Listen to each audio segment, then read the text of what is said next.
Então, para que a gente possa compreender ainda mais sobre essa doença, a gente recebe agora o Dr. Álvaro da Costa, infectologista. Querido, tudo bem, Álvaro? Que bom te encontrar aqui no domingo. Muito bom, bom dia, CNN Brasil. Falar um pouco Maravilhoso. sobre, né, que as pessoas não conheciam a febre maculosa, né, Elisa? Pois é, e como é bom a gente poder falar e se informar. Vou contar um segredo para vocês que volta e meia eu escrevo para o Álvaro aqui, hein? Tirando dúvidas sobre saúde, né? Sobre as doenças todas, para que a gente possa falar tudo aqui embasado na ciência, em quem é gabaritado, para que a gente possa falar com alguma segurança essas questões aqui no ar. Doutor, muito bem, para a gente poder compreender então esses casos na região de Campinas, isso sugere o que exatamente? Que é uma questão pontual? É realmente uma frequência maior de uma doença em uma região? Eu quero te ouvir sobre esse fato, por favor. Elisa, e recentemente dias no mundo e de mesmo a varíola dos primatas. Tem que lembrar que essa doença, a febre maculosa, ela está restrita a algumas áreas geográficas do Brasil, né? Alguns estados, algumas cidades, na verdade, aqui do São Paulo e de Minas Gerais.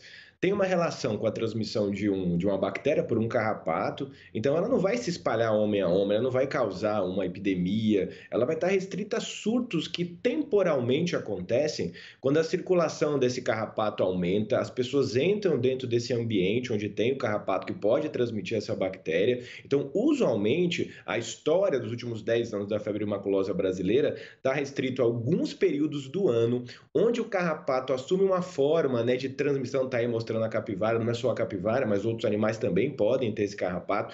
E aí nessa festa lá que aconteceu recentemente, as pessoas estavam no solo, foi uma atividade que as pessoas estavam de bermuda, então facilitou a adesão aí do carrapato. É um período do ano que o carrapato se transforma em ninfa, que é o momento mais crítico da transmissão da doença. Então foi uma conjunção de fatores. Obviamente o que assusta, Elisa, e todo mundo que está escutando a gente nessa manhã de domingo, é a letalidade dessa doença, ou seja, as pessoas que pegam e que evoluem para um desfecho fatal óbito. Isso é algo que deixa a gente bastante chateado nessa letalidade da febre maculosa brasileira. Doutor, quando a gente fala de alguém que eventualmente tenha tido contato com esse carrapato, existe um tempo necessário para você fazer ali uma espécie de uma vistoria, né? Tirar o animal de você para que não tenha um problema maior?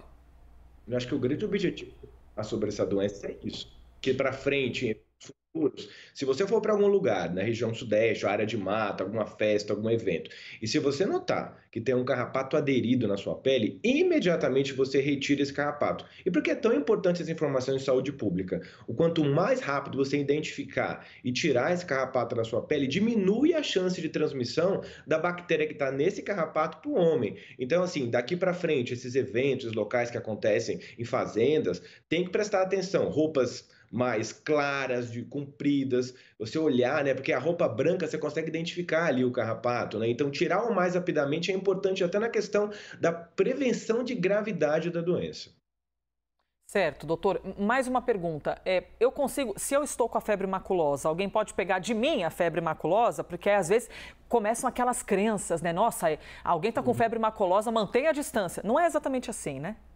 Boa, é importante falar isso também, porque não há transmissão pessoa a pessoa. A transmissão é 100% vinculada ao contato com o carrapato. Por isso que é uma doença que ela não dissemina numa velocidade. Porque quando tem transmissão pessoa a pessoa, a doença pode se espalhar muito rapidamente. Então, não existe essa forma de transmissão. Então, só pega realmente indo no local que tem aquele carrapato, que tem a transmissão da doença. Então, não é todos os locais do Brasil que a gente tem uma quantidade tão grande de casos quanto algumas cidades de São Paulo.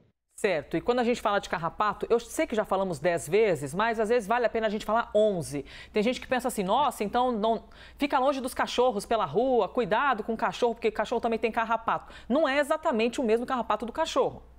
Muito bom, Elisa. Isso também é importante falar que as pessoas estão desesperadas achando que qualquer carrapato pode transmitir. É um carrapato específico, o carrapato estrela.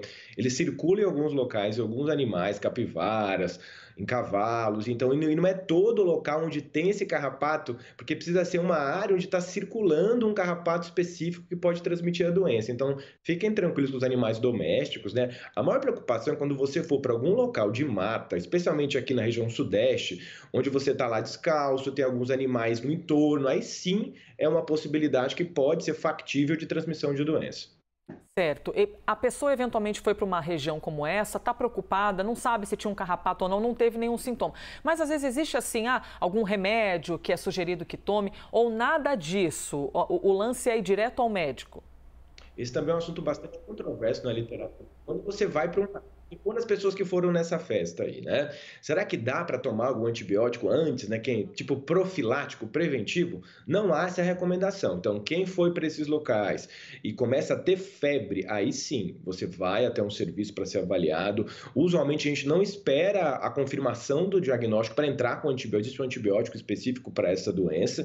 Então, não há nada preventivo, mas se você teve contato com carrapato, começa a ter febre, manchas pelo corpo, aí sim indicação de você dar um antibiótico o mais rapidamente possível, porque se eu atraso muito o antibiótico, esse é o grande problema da letalidade da doença. Começa a ter uma coagulação dentro dos vasos, tipo uma trombose em vários locais, e esse é o motivo da gravidade da febre maculosa brasileira.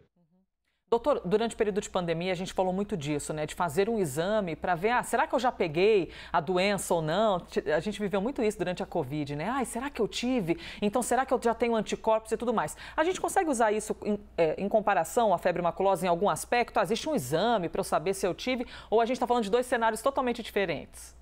São cenários diferentes, Elisa, mas assim, porque alguém tem febre, foi para esses locais, começa a ter manchas pelo corpo, a sorologia é o exame que eu tenho para aqui no Brasil para ver se a pessoa realmente. Porque esse sintoma de febre e mancha pelo corpo, preste atenção, tem muitas doenças infecciosas vão ter esses sintomas. Então, quando você tem um quadro sugestivo de febre maculosa, você entra com antibiótico, mas paralelamente você colhe um exame de sangue para saber se realmente aquilo que a pessoa está tendo é a febre maculosa. O grande problema, Elisa, é que esse teste demora muito para ficar pronto, então não dá para esperar. Alguém que chega com uma doença tão grave, tão letal como é a febre maculosa, se alguém chegou, contou que teve contato com carrapato, está com febre, você até colhe exame, você não espera o resultado para entrar com antibiótico. Maravilhoso, como sempre. Alguma dúvida que essa entrevista seria maravilhosa? Eu puxo o saco mesmo quando eu gosto desses profissionais potentes. Amo uma credibilidade, eu amo. Desculpa, gente, mas trabalhamos na base do amor. Doutor Álvaro Costa, obrigada mais uma vez, infectologista do Hospital das Clínicas aqui. Aliás, infectologista do Hospital das Clínicas da Faculdade de Medicina da USP, tá? Porque é chiqueza esse nosso entrevistado. Doutor, obrigada mais uma vez, hein?